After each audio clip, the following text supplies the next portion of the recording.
हरे कृष्णा। श्रीमद् भागवतम स्कंध 4 अध्याय 19। आज हम पढ़ेंगे श्लोक नंबर 16 से। एवं वन्यासुतः प्रोक्तः त्वरमाणं विहाय सा अन्वद्रावदभिक्रुद्धो रावणं गृध्रराडिव। अनुवाद और तात्पर्य शिल प्रभुपाद के द्वारा। शिल प्रभुपाद की जय। इस प्रकार सूचित किए जाने पर राजा वेन के पौत्र ने तुरंत इंद्र का पीछा करना प्रारंभ किया, जो तेजी से आकाश से होकर भाग रहा था। वह उस पर अत्यंत कुपित हुआ और उसका पीछा करने लगा, मानो गृद्धराज रावण का पीछा कर रहा हो। तो जब पृथु महाराज ने अश्वमेध यज्ञ प्रारंभ किया और 99 यज्ञ उन्होंने समापन भी कर दिया, लेकिन जब 100th यज्ञ कंप्लीट होने वाला था, तब इंद्र जो स्वर्ग के राजा है, वो एक सन्यासी का वेश धारण करके यज्ञ का घोड़ा चुरा लिया। क्योंकि अश्वमेध यज्ञ में मेन घोड़ा ही है और घोड़ा ही चुरा लिया तो यज्ञ में विघ्न पड़ जाएगा और 100 अश्वमेध यज्ञ पूर्ण नहीं होगा।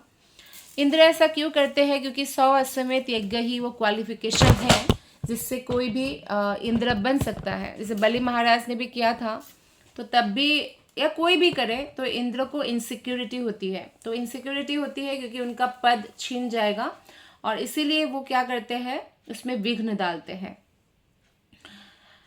तो जब इंद्र चुरा कर ले गए और पृथु महाराज के पुत्र उनका पीछा किया, लेकिन जब देखा कि ये तो सन्यासी है, और फिर इंद्र वहाँ से घोड़ा छोड़कर भी चले गए, मतलब बाद में छोड़ के चले गए, फिर छुड़ाते हैं, ऐसे बार बार कर रहे थे इंद्र।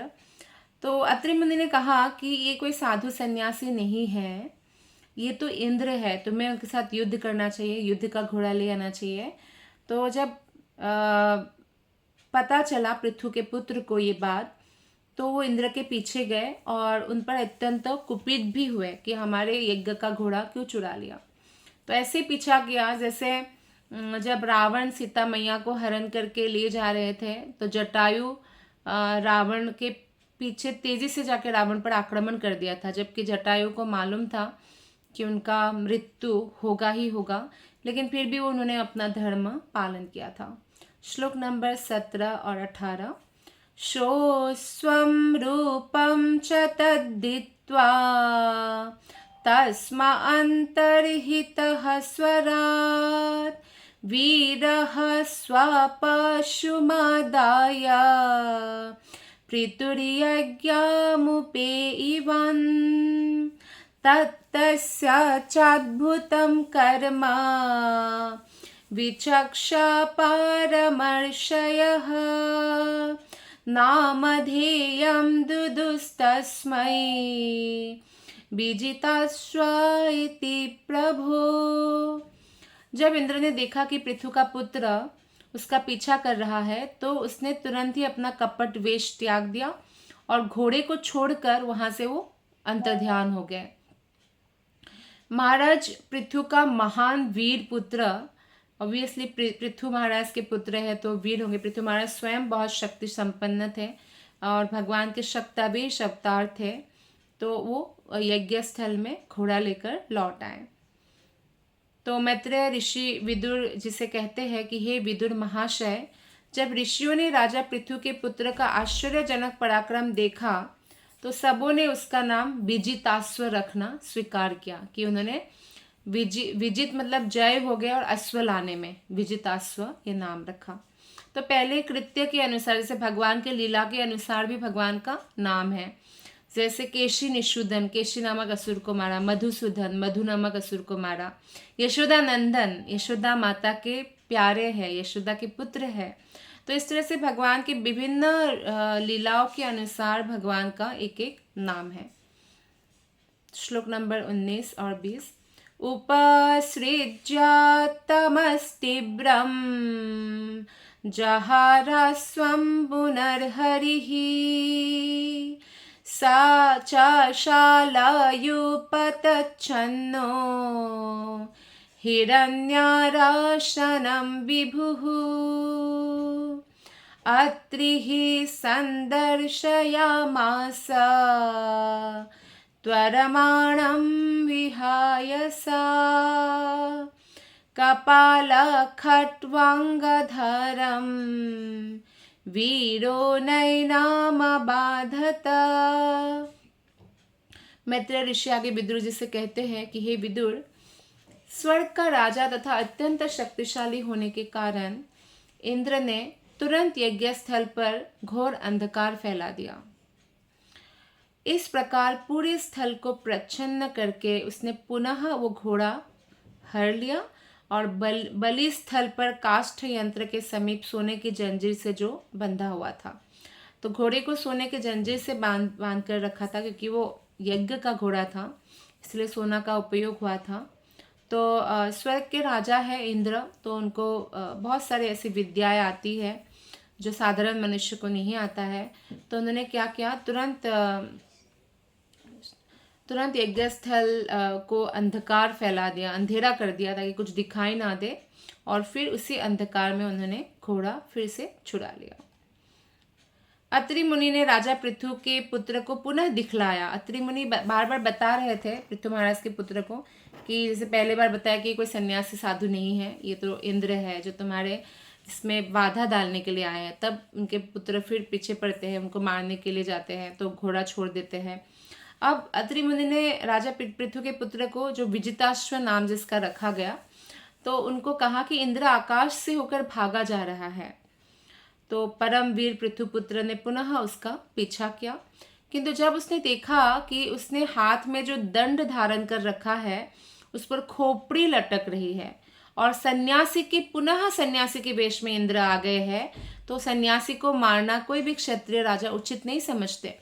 इंद्र ने फिर से वो वेश धारण कर लिया, क्योंकि जब पीछे गए थे तो अत्रि मुनि ने कहा इंद्र है, लेकिन जब देखा कि अरे ये तो खोपड़ी धारण किया हुआ कोई सन्यासी है, तो सन्यासी कैसे भी उनको रिस्पेक्ट करते हैं, तो उन्होंने मारना उचित नहीं समझा।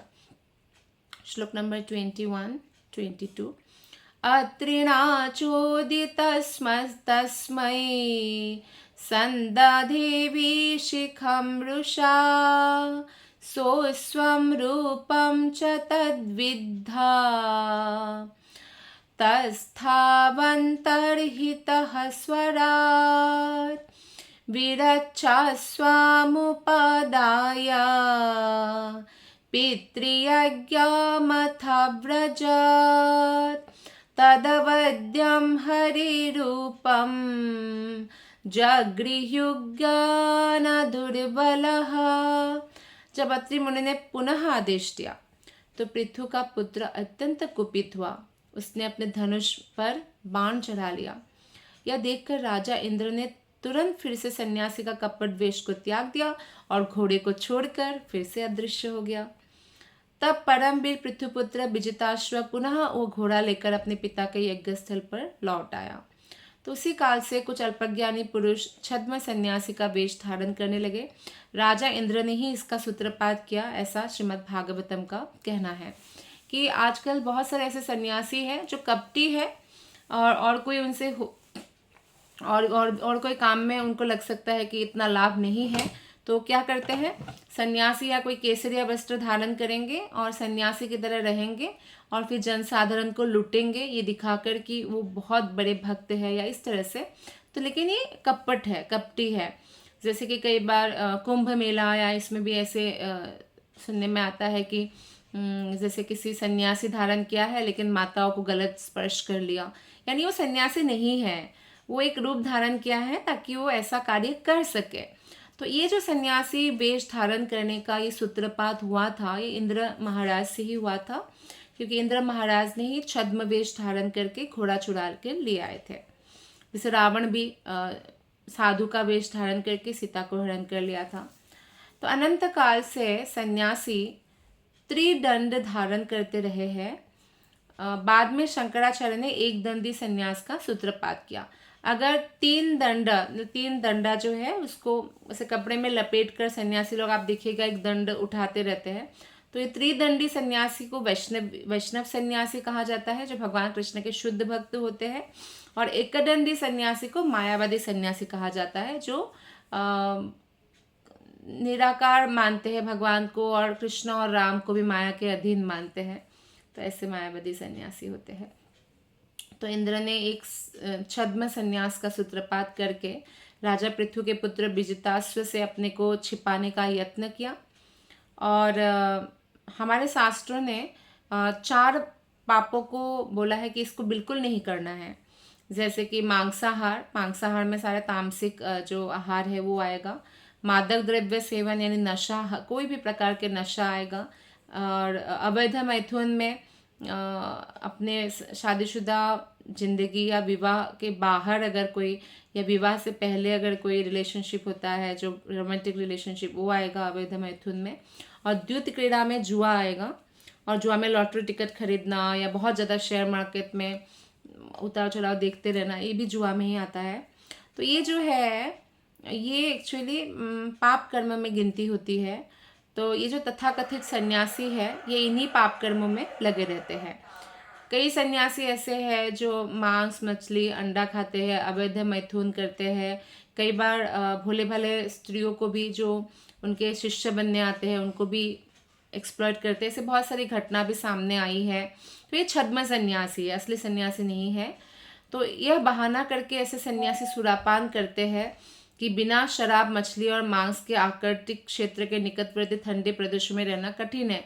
कई बार बहुत ठंडा मौसम आता है हमारे भारत में भी, और बाहर तो ठंडा है ही, तो वहाँ पे बोलते हैं कि नहीं बहुत ठंड है तो थोड़ा थोड़ा शराब लेना ठीक है। तो बहुत लोग ऐसे बोलते हैं बाहर के देशों में। लेकिन श्रील प्रभुपाद ने पूरे विश्व में जहाँ -40 डिग्री भी जाता है, वहाँ भी भगवान कृष्ण की भक्ति का प्रचार करके प्रैक्टिकली सिखाया कि कैसे मांस, मछली, अंडा, शराब के बिना भी कोई भी ऐसे प्रदेश में जीवित रह सकते हैं, शुद्ध कृष्ण भक्ति कर सकते हैं।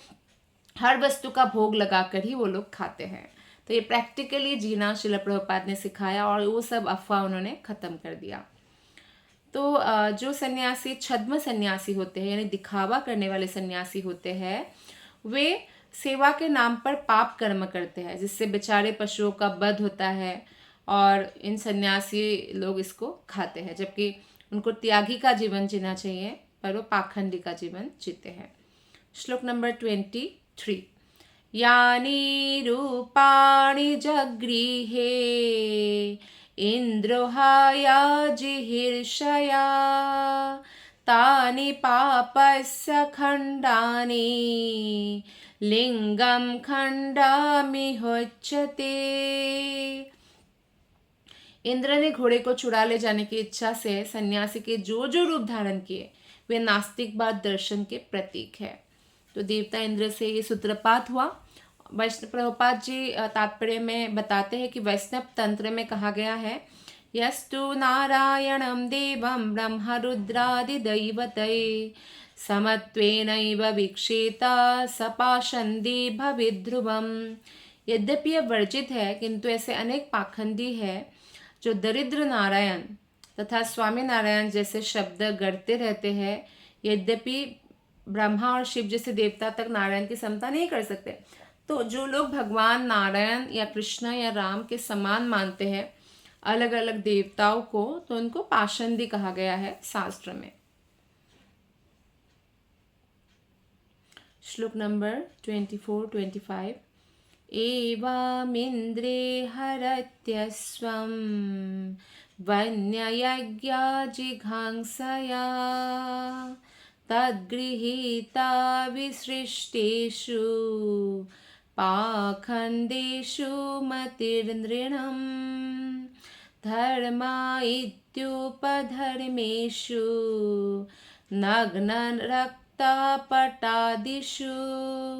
प्रायणा सज्जते भ्रांत्या पेशलेषु च बाग्मिषु।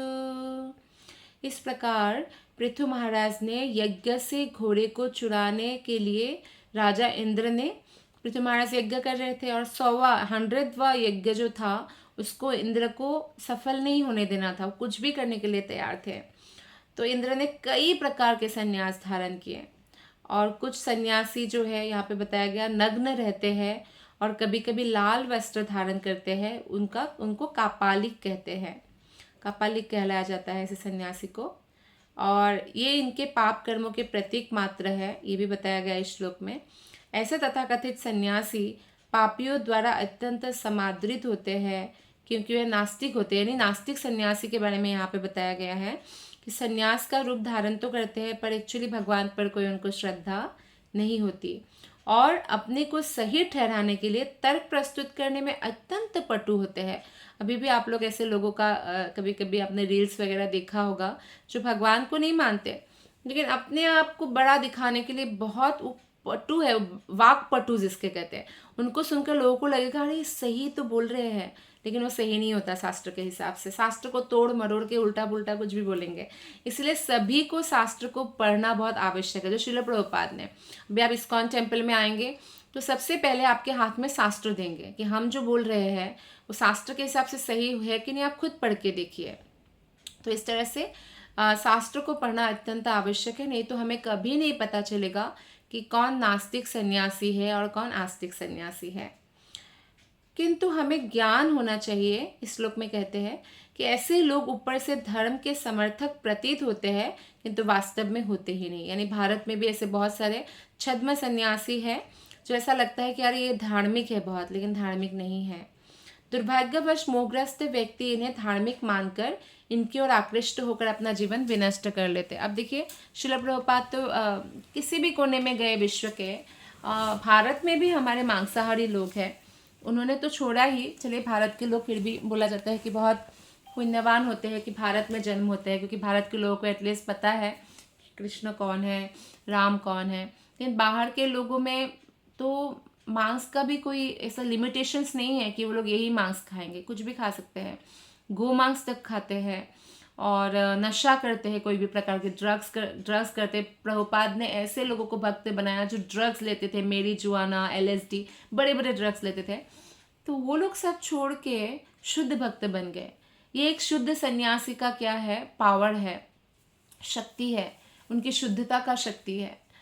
लेकिन जो छद्म सन्यासी होते हैं तो वो बोलेंगे हाँ ये सब ले सकते हो। तो लोग क्या है ना, जैसे अगर प्रभुपाद ने कोई भी नियमों में कभी भी कटौती नहीं किया कि आपको ये कर सकते हो, चलो इतना करो, नहीं। प्रभुपाद ने बोला 4 नियम पालन करना ही पड़ेगा।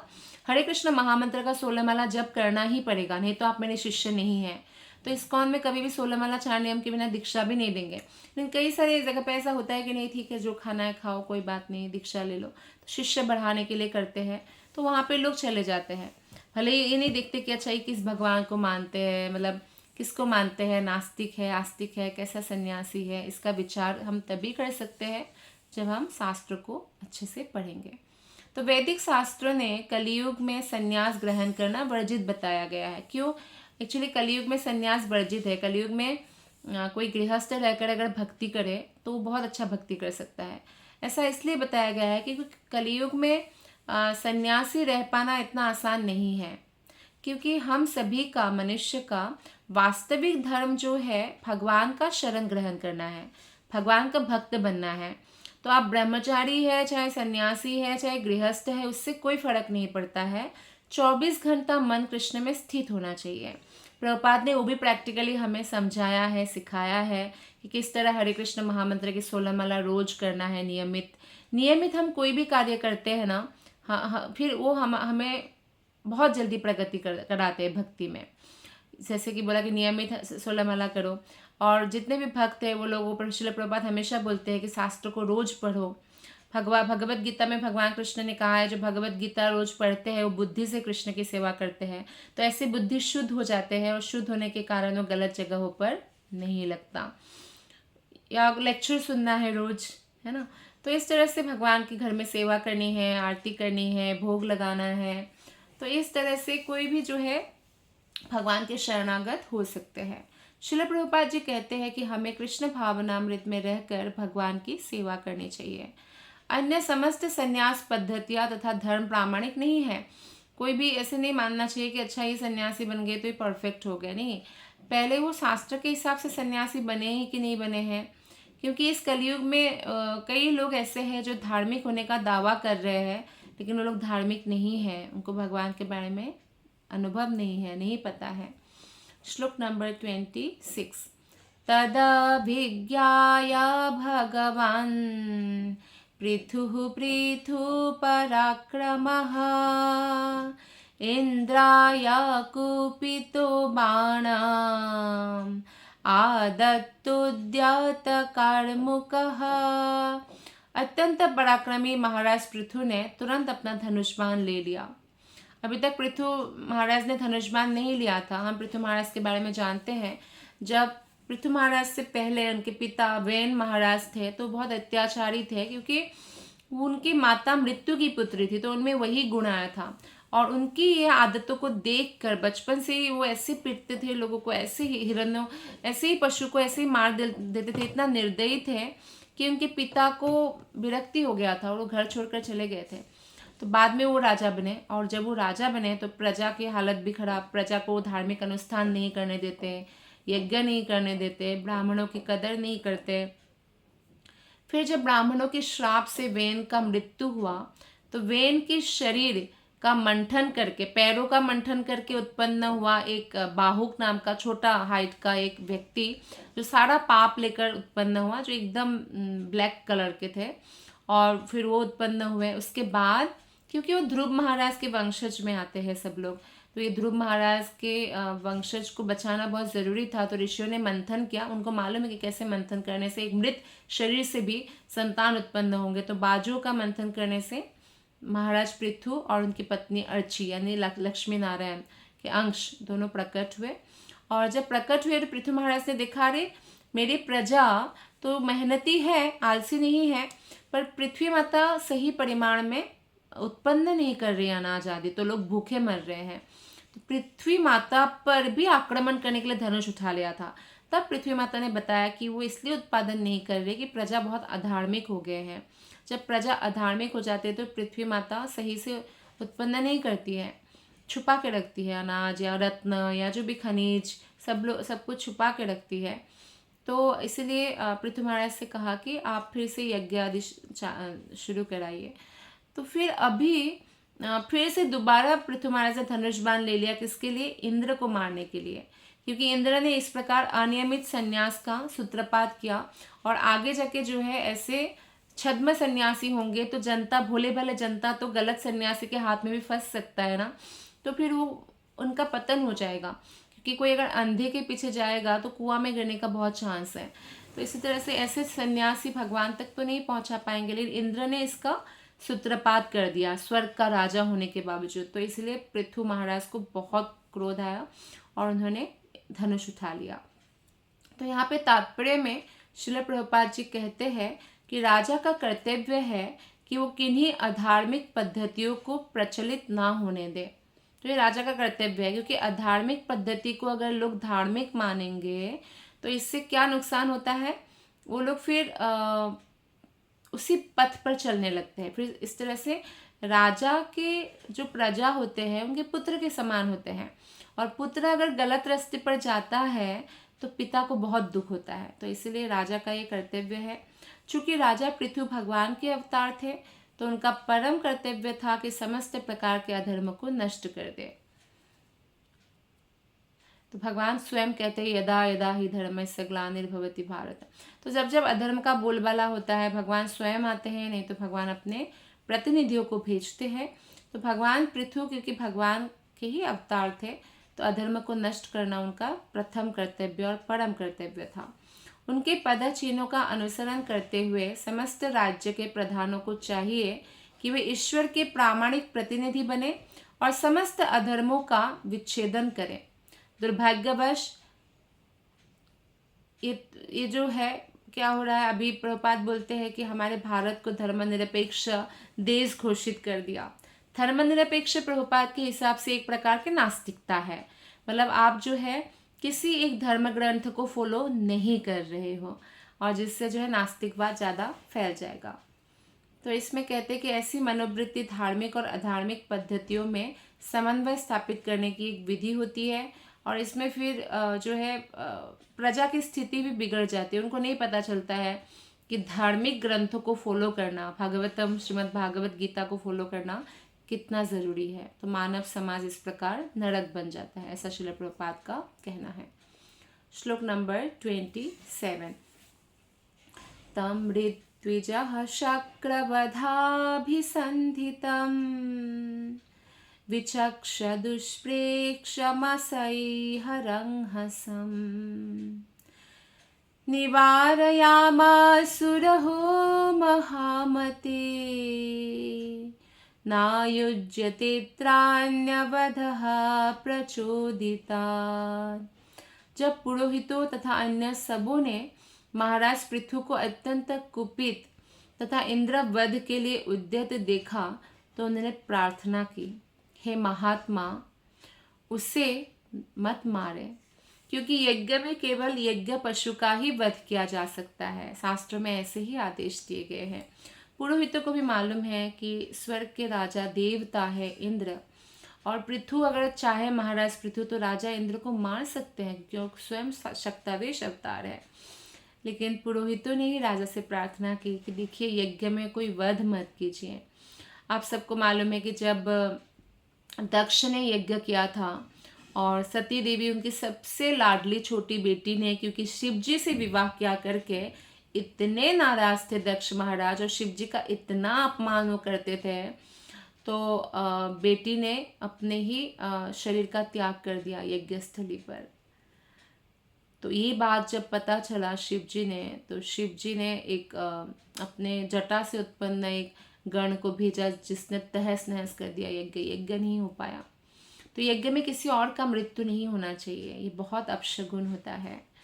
तो इसीलिए पुरोहितों ने कहा कि यज्ञ में सिर्फ अश्वमेध यज्ञ है तो अश्व का ही बलि दिया जा सकता है, और अश्व का बलि देने का भी उन पुरोहित जो थे उस समय के जो पुरोहित थे, इसलिए कलयुग में संन्यास भी मना है और यज्ञ भी मना है। यज्ञ केवल संकीर्तन यज्ञ, हरे कृष्ण कृष्ण कृष्ण हरे हरे, हरे राम राम राम हरे हरे, तो इसका यज्ञ बस हमें करना है, जप यज्ञ।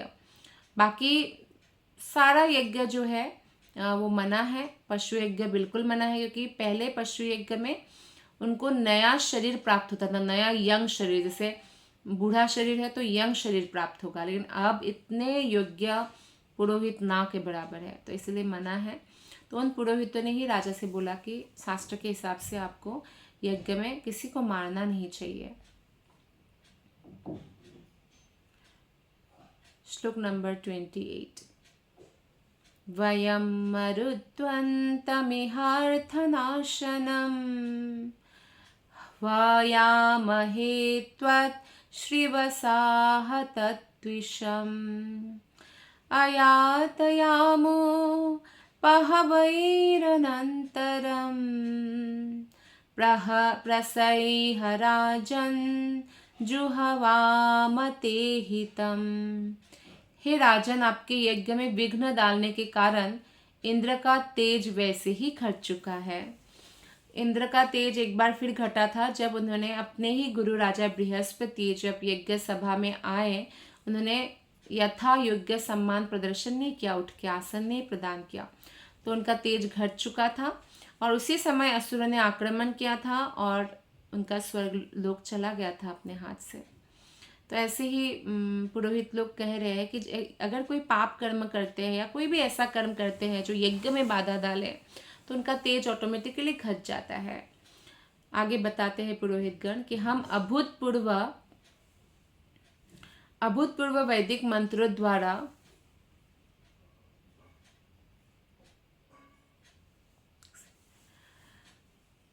उसका आवाहन करेंगे, वो अवश्य आएगा। यानी अभूतपूर्व वैदिक मंत्रों द्वारा इस प्रकार हम अपने मंत्र बल से उसे अग्नि में गिरा देंगे, क्योंकि वो आपका शत्रु है। तो क्यों शत्रु है पृथ्वी महाराज? इंद्रदेव क्यों शत्रु है उनका? क्योंकि उन्होंने उनके यज्ञ में बाधा डाला। तो बोला कि आप मत मारिए, हम मंत्र पढ़ेंगे और मंत्र से उनका आवाहन करेंगे और यज्ञ की अग्नि में ही गिरा देंगे, तब कोई अपशगुन नहीं है। इस तरह से कहा। ऐसा हुआ भी था जब ऐसा यज्ञ हो रहा था और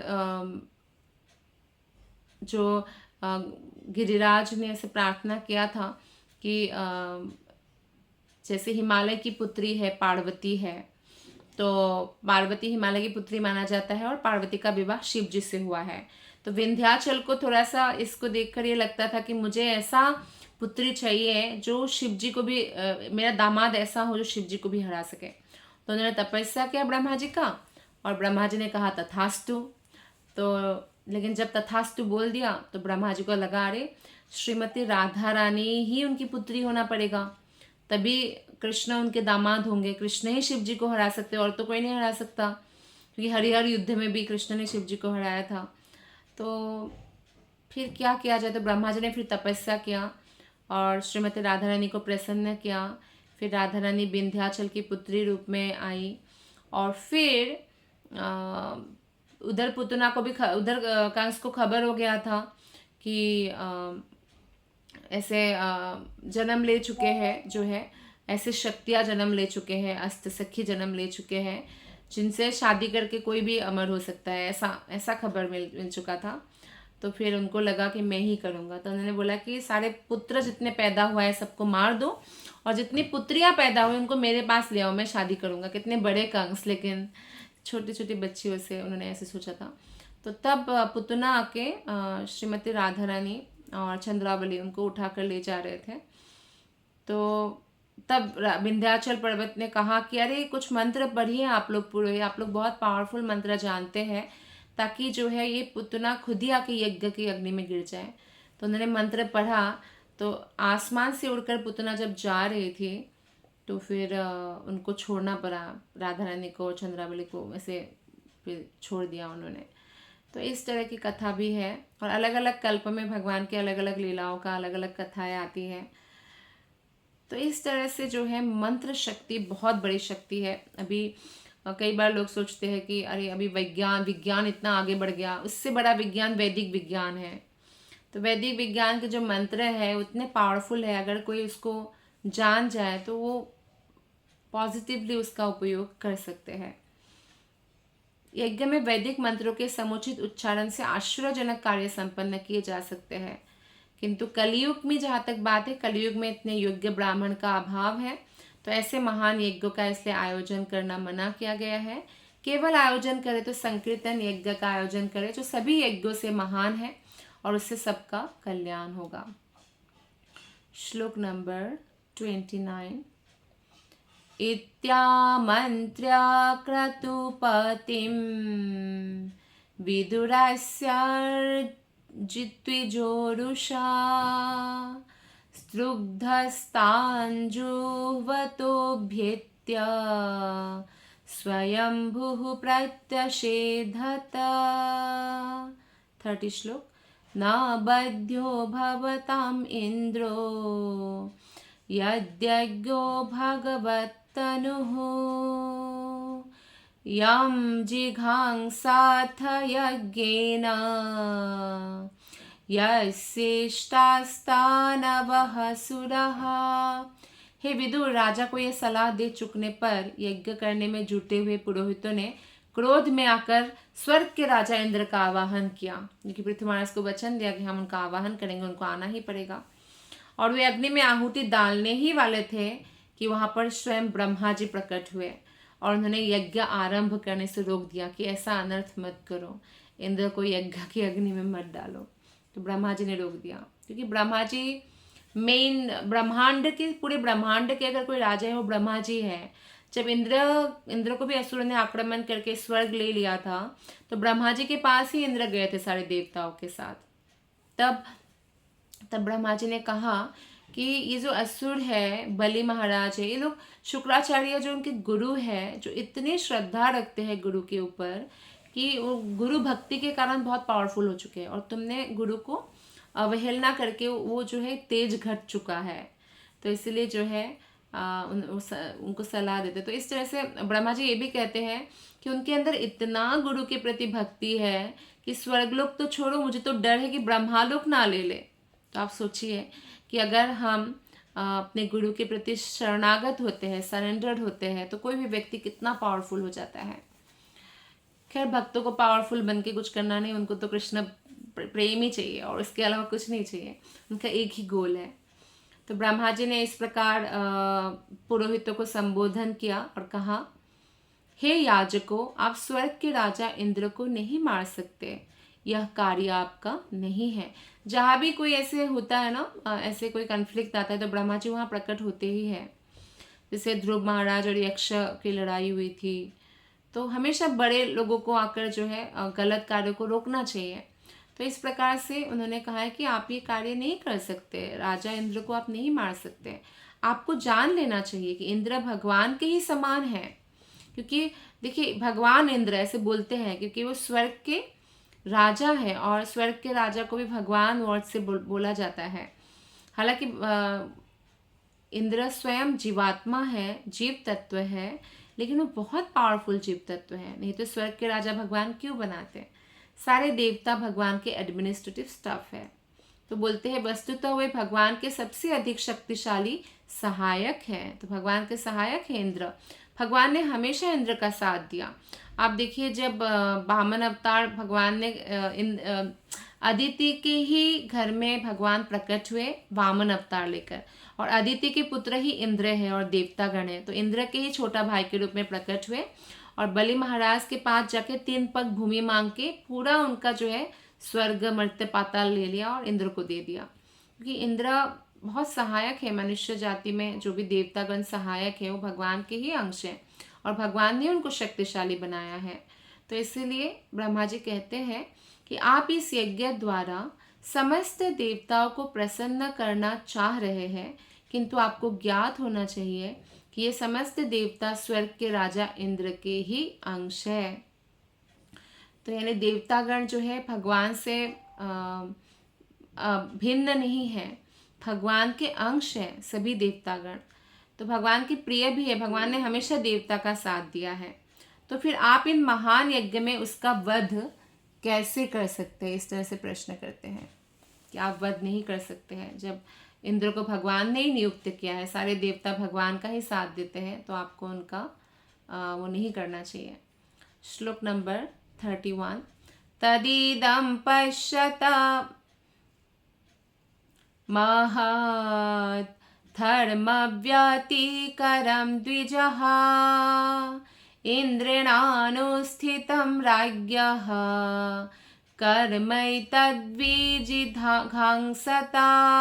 राजा पृथ्वी के महान यज्ञ में विघ्न डालने तथा आपत्ति उठाने के उद्देश्य से राजा इंद्र ने ऐसे साधन अपनाए हैं जो भविष्य में धार्मिक जीवन के सुपथ को नष्ट कर सकते हैं। मैं इस और आप लोगों का ध्यान आकृष्ट कर रहा हूँ। यदि आप और अधिक विरोध करेंगे तो वो और शक्ति का दुरुपयोग करके अनेक अधार्मिक पद्धतियों को फैलाएगा। हम देखते हैं कि जितने बार इंद्र ने घोड़ा चुराया, वापस ले आए पृथ्वी महाराज के पुत्र ने, लेकिन उतनी बार इंद्र ने एक नया वो रूप धारण किया सन्यासी का। तो यही बोल रहे कि क्योंकि वो स्वर्ग के राजा है और वो अगर ऐसा बार बार करते रहेंगे तो इस तरह से अधार्मिक पद्धतियों को फैलाएंगे। उन्हीं से शुरुआत हो रहा है ये सब, ये बोल रहे हैं। श्लोक नंबर 32। पृथु कीर्तेः पृथुर्भूयात् तर्हि को न शतक्रतुः अलम ते क्रतुभिः स्वस्ते यद् भवान् मोक्ष धर्मवित्। ब्रह्मा जी ने अंत में कहा बस महाराज पृथु के 99 यज्ञ ही रहने दो, 100 मत करने दो, क्योंकि 100 यज्ञ होते ही इंद्र को भी इनसिक्योरिटी होता है। Okay I am under mute, let me check. Okay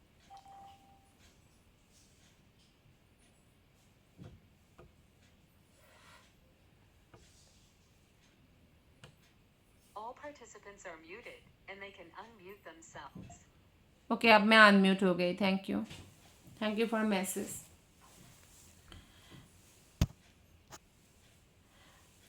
so इस तरह से हम देखते हैं कि 99 यज्ञ ही रहने दो, ऐसे स्वयं ब्रह्मा जी कहते हैं। वे फिर महाराज पृथ्वी की ओर मुड़े और उनसे कहा आप मोक्ष मार्ग से भली भांति परिचित है, अतः आपको और अधिक यज्ञ करने से क्या मिलेगा? आपको क्या चाहिए? इंद्र का आसन तो चाहिए नहीं पृथ्वी महाराज को, फिर आप और यज्ञ क्यों करना चाहते हैं? क्योंकि इंद्र स्वयं नहीं चाहते हैं कि आप और यज्ञ करें। तो ब्रह्मा जी राजा पृथु को निरंतर 100 यज्ञ संपन्न करने से रोकने के लिए आए थे, क्योंकि 99 तक तो राजा इंद्र ने कुछ भी नहीं किया था। तो राजा पृथु 100 यज्ञ करने के लिए कृत संकल्प थे और इंद्र ने इसे गंभीरता से लिया, क्योंकि वो शतक्रतु नाम से विख्यात था पृथु महाराज। अब इंद्र भी शतक्रतु है, तभी तो इंद्र बने। तो जिस प्रकार इस भौतिक जगत में सभी जीवात्माओं का स्वभाव है कि वे अपने प्रतियोगी से ईर्ष्या करते हैं, उसी प्रकार राजा इंद्र को भी पृथु महाराज से ईर्ष्या हुआ था। ईर्ष्या होता है, इस पूरे भौतिक संसार में काम, क्रोध, लोभ, मोह, मद, मात्सर्य है। तो इसीलिए वो पृथु महाराज को रोकना चाहते थे, क्योंकि स्वयं इंद्र इतना पुण्यवान थे, उन्होंने शत यज्ञ करके ही इंद्र बने, तो उनको शत यज्ञ नहीं करने देना था पृथु महाराज को। तो इस अधार्मिक कार्यों से विरत करने के लिए ब्रह्मा जी यज्ञ स्थल पर आए कि बार बार आप इंद्र के पीछे जाओगे, बार बार कुछ ऐसे अधार्मिक जो है जो अधार्मिक ये प्रणाली उन्हीं से शुरू होगा, क्योंकि छद्म वेश धारण कर करके उन्होंने ही ये शुरुआत किया है। और जहाँ तक पृथु महाराज का प्रश्न था, वे भगवान के परम भक्त थे, तो इसलिए उनके लिए 100 यज्ञ ही कंप्लीट करना है ऐसी कोई आवश्यकता नहीं है, क्योंकि उनको कोई सकाम कर्म का फल नहीं चाहिए, ना उनको इंद्र बनना है ना। तो इसलिए ब्रह्मा जी के आशीर्वाद से राजा पृथु इंद्र से भी अधिक विख्यात होते हैं, और इस प्रकार राजा पृथु को 100 यज्ञ करने का जो संकल्प है वो छोड़ देते हैं। तो 33 श्लोक में ब्रह्मा जी कहते हैं, नैवात्मने महेन्द्राय रोषमाहर्तुमर्हसि उभावपि हि भद्रं ते उत्तम श्लोक विग्रहो।